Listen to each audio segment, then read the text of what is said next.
जय माता की माँ के सभी भक्तों को मैं भगत विक्रम दिल्ली दरबार से। आज का टॉपिक है गुरु बंधन।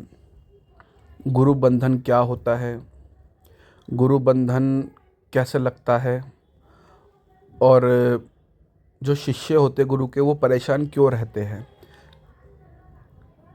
जगह जगह चौकियों पे भटकते हैं बेचारे एक गलत फहमी में कि हमको किसी शक्ति ने जकड़ लिया या हम पे ऊपर ही बाधा हो गई है, प्रेत बाधा हो गई है, मसानी क्रिया हो गई है, ये कुछ भी। असल में उन्हें पता ही नहीं होता कि उनके साथ हुआ क्या है। आज इसी टॉपिक पे मैं बात करने के लिए आया हूँ। इसी टॉपिक पे वीडियो है, गुरु बंधन के ऊपर।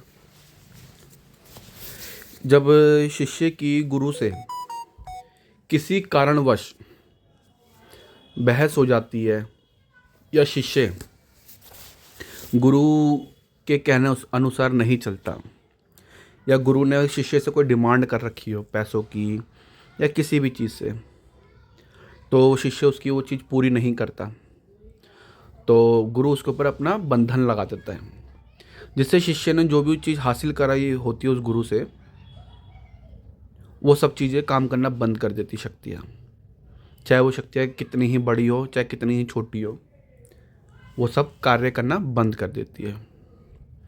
अगर जो शिष्य गद्दी लगाते हैं वो तो बेचारे फंस जाते हैं, क्योंकि सामने संगत आती है, किसी के काम नहीं होते, और संगत के काम नहीं होते वो तो चलो ठीक है कोई बात नहीं, पर जो संगत संकट लेके आती है वो संकट उनको पकड़ लेते हैं। शिष्य भी भ्रमित हो जाता है कि ये मेरे साथ हो क्या रहा है। वो अपने गुरु से बोलता है, गुरुदेव ऐसी ऐसी बात हो रही है, तो गुरु को उसकी सुनवाई नहीं करते। बोला अरे कुछ नहीं सब ठीक है, अरे कुछ नहीं सब ठीक है। 2 महीने 3 महीने 6 महीने साल निकल जाते हैं, और बहुत से लोगों को तो काफ़ी साल निकल जाते हैं। वो इस गलत फहमी में रहते हैं कि हमारे को कुछ हो गया या हमारी शक्ति काम नहीं करी। असल में ये होता है कि उसके ऊपर गुरु बंधन लग जाता है। अगर किसी शक्ति का बंधन होता है तो गुरु उसको हटा सकता है, और आप भी थोड़े बहुत जो उपाय होते हैं उतारे होते हैं, वो शक्तियों के जब बंधन लगते हैं तो वो हट जाते हैं। गुरु बंधन नहीं हटता, चाहे आप कितने भी उतारे कर लो, सैनक कर लो, कुछ भी उपाय कर लो, गुरु बंधन नहीं हटते इतनी आसानी से। जब आप किसी के पास, भगत के पास, ओझा के पास या किसी के पास जाते हो जो जानकार बढ़िया होगा, वही बता सकता है कि हाँ भाई तेरे ऊपर गुरु बंधन लगा हुआ है। जिसके शीश पे शक्तियाँ खेलती है तो शक्तियाँ आना बंद हो जाती है, शक्तियों के वचन झूठे होने लग जाते हैं। ठीक है, तो ये होता है गुरु बंधन के साइड इफ़ेक्ट, मतलब सिम्टम। अब इसको ठीक कैसे करा जाए? क्या तो आप अपने गुरु की जो उसने डिमांड करी वो पूरी करो, तो आपके ऊपर जब बंधन हटेगा तो ऑटोमेटिक सब ठीक हो जाएगा। वो भी कुछ पता नहीं है, वो तो उस गुरु का बंधन कब तक रहेगा, कब तक नहीं रहेगा, मतलब कब तक हटाएगा या नहीं हटाएगा, वो भी उसके ऊपर डिपेंड है। पर शक्तियाँ पहले जैसी काम नहीं करती बंधन लगने के बाद, बंधन हटने के बाद, ये चीज़। और एक कारण ये भी होता है, ये तो हो गया गुरु गुरु और शिष्य की आपस की बहसबाजी या किसी वजह से गुरु के डिमांड पे। अब यही चीज़ लागू होती है शिष्य के ऊपर। अब ऑटोमेटिक भी गुरु बंधन लग जाता है। अब वो कैसे लगता है ये मैं बताता हूँ आपको। जैसे हमारे गुरु है, हम अच्छे सीख गए, बढ़िया हमने विधि मतलब शक्तियाँ हासिल कर ली, मंत्रों की बढ़िया अच्छी तपस्या करी, लोग बागों के काम होते हैं, सब कुछ बढ़िया रहता है हमारी लाइफ में, अच्छा कमा रहे हम, ठीक है, पैसा आ रहा है, सब कुछ शान शौकत सब आ रही है। तो शिष्य गुरु को भूल जाते हैं, वो सोचते हैं अब हम ही हम हैं, गुरु की अब जरूरत ही नहीं है।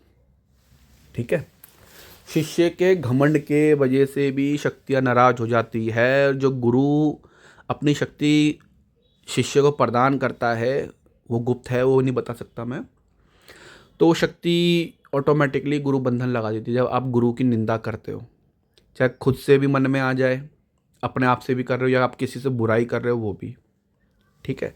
कभी एक चीज़ ये आप आजमा के देखना, जैसे कोई परेशान है तो ऐसी मानसिक रूप से मंदिर में खड़े होके अपने माफ़ी मांग लो अपने मन में मानसिक रूप से कि गुरुदेव मुझे माफ़ कर दो, मुझसे गलती हो गई, तो आपके काम सारे जो बिगड़े हुए वो सब सही होने लग जाते हैं। ठीक है, ये आपने अगर निंदा कर रखी होगी तो। अगर गुरु की तरफ से बंधन होगा तो बेटा इस बंधन की काट होती है। एक साधना है, एक साधना एक साधना होती है गुरु बंधन काटने की, 11 दिन की। ये सिर्फ चौकी वालों के लिए है, और जो तांत्रिक है, भगत है, ओझा है, ये उन लोगों के लिए 11 दिन की साधना करोगे आप तो ऑटोमेटिक गुरु दोष हट जाता है, आप नॉर्मल दोबारा से हो जाता है। पर हाँ, उस वाले जो गुरुदेव जो आपके गुरु होते हैं उनका जो गुरु मंत्र था वो काम नहीं करता फिर। ठीक है, ये आजमाई हुई चीज़ें, देखी हुई चीज़ें, एक नहीं कईयों बार देखी हुई है मैंने, और ऐसे केस मेरे पे आते भी हैं।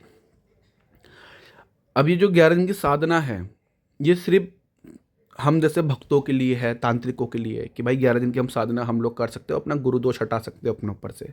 तो गुरु दोष हट जाता है तो सब कुछ ठीक हो जाता है, गुरु बंधन हट जाते हैं, गुरु अपने मतलब तुम आप लोग वचनों से हर चीज़ से मुक्त हो जाओगे गुरु के। फिर आपको नया गुरु गुरु ढूंढना पड़ेगा, धारण करना पड़ेगा। ठीक है, तो नया गुरु मंत्र चलेगा, फिर दोबारा से आपको साधनाएं करनी पड़ेगी। हाँ, अगर आपकी पीछे की शक्तियाँ है जो शीश पे खेलती है वो तो गुरु वचनों में ले लेता है, नए गुरु भी वचन करवा देगा, पीछे वाले गुरु को छूट जाएंगे। ठीक है, ये चीज़ होती है। और भी चीज़ें हैं, जब आप ये साधना करोगे तो ऑटोमेटिक अनुभव होता है, सपनों में ज़्यादातर होता है। बहुत से लोगों को तो प्रत्यक्ष भी दिखती है, अनुभूतियाँ होती है, आसपास की चीज़ें हलचल करती है, शक्तियाँ आती है जो अदृश्य रूप में हमें महसूस कराती है कि हाँ भाई हम हैं। ठीक है, हम आ चुके हैं आपके तुम्हारे पास दोबारा से। तो जैसे किसी को अनुभूतियाँ बंद हो जाती है वो भी गुरु बंधन की वजह से होता है, और हमारे वजह से भी होता है। देखो, गुरु बंधन दोनों तरफ से लगता है। अगर गुरु की डिमांड नहीं हुई तो गुरु बंधन लग जाएगा, अगर आपने गुरु निंदा कर रखी तो भी गुरु बंधन लग जाएगा। ये दोनों तरफ से आपको बंधन लगेगा, गुरु की तरफ से भी और आपके अपनी तरफ से भी। आज का टॉपिक विषय मेरा यही था कि गुरु बंधन होता क्या है और ये कैसे कटेगा। ये गुरु बंधन दूसरा ही गुरु काट सकता है, आप स्वयं नहीं काट सकते इसको। हाँ, अगर आपको स्वयं को काटना है तो आपको साधना करनी पड़ेगी, 11 दिन की साधना है। मेरे जिस किसी भाई को, ये बहन को ये साधना चाहिए हो तो मुझसे कांटेक्ट कर सकता है। मेरा नंबर है 9205831117। मैं दिल्ली से हूँ। ठीक है, और आपको मेरी ये वीडियो अच्छी लगी हो तो मेरे को लाइक सब्सक्राइब करें, और किसी तरह का भी आपके पास कोई क्वेश्चन हो पूछने के लिए आप मुझसे पूछ सकते हो। अभी बीच में 2 दिन पहले एक भाई का भी आया था, वो कहते हैं मेरे से, मतलब वो वाल्मीकि समाज से थे, मतलब वाल्मीकि उससे थे अपने कास्ट से। तो वो बोल रहे थे, मैंने कहा आप आओ मिलो तभी मैं बताऊंगा जो है क्या नहीं, क्योंकि देखो ऐसे फ़ोन पे तो बातें बनाना कोई फ़ायदा नहीं है ना, तुक्का लगाना किसी भी तरीके से, तुक्का लगाना कोई फ़ायदा नहीं है उस चीज़ का। तो हर चीज़ एक सिस्टम से होता है, और जिस किसी को साधना चाहिए हो तो बेटा गुरु दीक्षा अनिवार्य है, कंपलसरी है, मैंडेटरी है। उसके बगैर मेरी शक्तियाँ भी काम नहीं करेगी, कोई फ़ायदा नहीं है, क्योंकि आप अपना गुरु मंत्र चलाओगे तो मेरा ही अलावा फिर वो कोई फ़ायदा नहीं होगा, आपका बंधन नहीं हटेगा किसी तरीके से। ठीक है, और इसके बाद अब जो आज का टॉपिक तो ये था कि गुरु बंधन के ऊपर जो मैंने बनाई है। अब नेक्स्ट टॉपिक रहेगा गुरु दीक्षा के ऊपर, क्योंकि शिवरात्रि आ रही है, मैं उस पर गुरु दीक्षा देने वाला हूँ। जिस किसी को मेरे से गुरु दीक्षा लेनी हो तो मुझसे कांटेक्ट कर सकता है। उसका एक शुल्क है, शुल्क आप मुझसे मेरे को फ़ोन करके पता कर सकते हो उसका शुल्क कितना है। ठीक है, इच्छुक लोग ही फ़ोन करें भाई, बातें बनाने वाले लोग फ़ोन ना करें। ठीक है, मेरा थोड़ा अलग सिस्टम चलता है औरों से। ठीक है, मैं अपनी वीडियो को यहीं विराम देता हूँ। ये वीडियो अगर आपको अच्छी लगी हो तो मुझे लाइक सब्सक्राइब करें। जय माता की।